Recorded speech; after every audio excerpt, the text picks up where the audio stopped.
The air at the foot of Mount Sinai was heavy. It was a place between promise and fulfillment. The people of Israel were no longer slaves in Egypt, but they were not yet home in the land God had promised. They were in the wilderness, a vast and quiet space, and they had just heard the hardest words from God. He said, "I will not go up in your midst." They were a stiff-necked people. The words landed with immense weight. The people heard this terrible news, and they mourned. Will God be with Israel or not? In the midst of this uncertainty, Moses did something significant. He took a tent and pitched it far outside the camp. He called it the Tent of Meeting. This was not the tabernacle. That would be built later.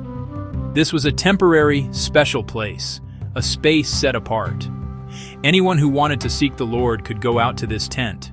Its location was important. It was outside the camp, symbolizing separation from sin. It was a holy space, a reminder that meeting with a holy God required deliberate seeking. Whenever Moses went out to this tent, all the people would rise and watch him. As he entered, a pillar of cloud would descend and stand at the entrance.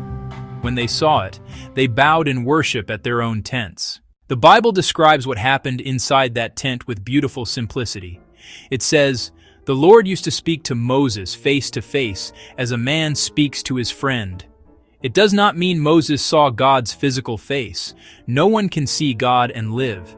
It was direct, personal, intimate. Moses was not just a servant. In this sacred space, he was the friend of God. He could express fears, doubts, deepest longings, a holy boldness without arrogance. He knew the weight. Leading a stubborn people through a dangerous wilderness was impossible alone. Only God's presence made the mission possible and worthwhile. He appealed to God's reputation, promises, and name.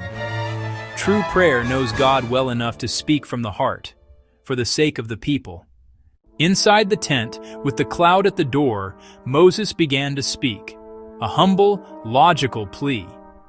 "You have said to me, 'Lead this people up,' yet you have not told me whom you will send with me.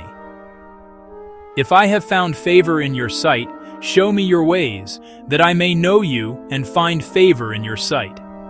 This was more than strategy. It was desire to know God's heart, character, and ways. Consider, too, that this nation is your people.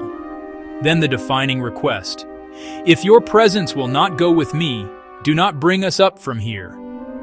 The land flowing with milk and honey was worthless without God. Better the wilderness with him than paradise without him. How shall it be known that I and your people have found favor? Is it not in your going with us, so that we are distinct from every people on earth?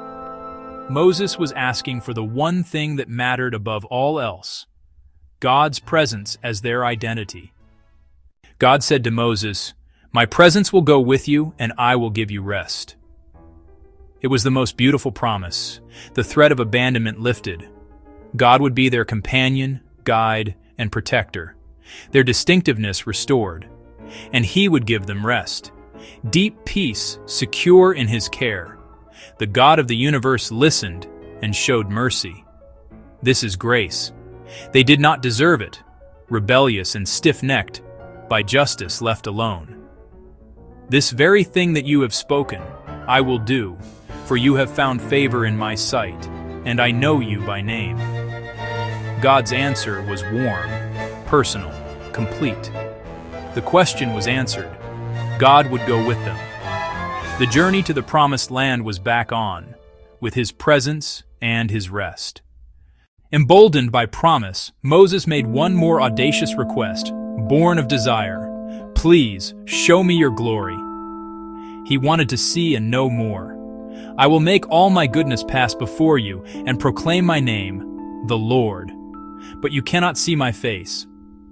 There is a place by me. You shall stand on the rock.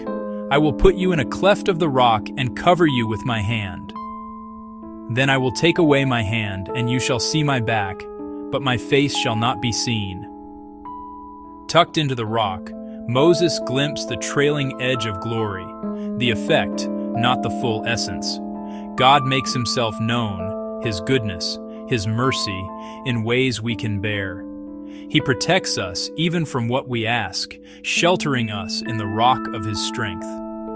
One of Scripture's most intimate and mysterious images, a man in a cleft, the Almighty passing by. The story of Exodus 33 is Israel's story, and ours. How can a holy God dwell with a sinful people? By mercy, grace, and a mediator. For Israel, it was Moses. For us, a greater mediator, Jesus Christ, Emmanuel, God with us. The promise, "My presence will go with you," finds fulfillment in Jesus. What matters most is not success, comfort, or destination, but the presence of God. Without His conscious presence, life, church, and family are empty enterprises. His presence gives meaning, identity, and rest, the one thing we cannot live without. Make God's presence your highest priority. Pray like Moses. Ask to know His ways. Ask for assurance of His presence. Tell Him He is what you want most.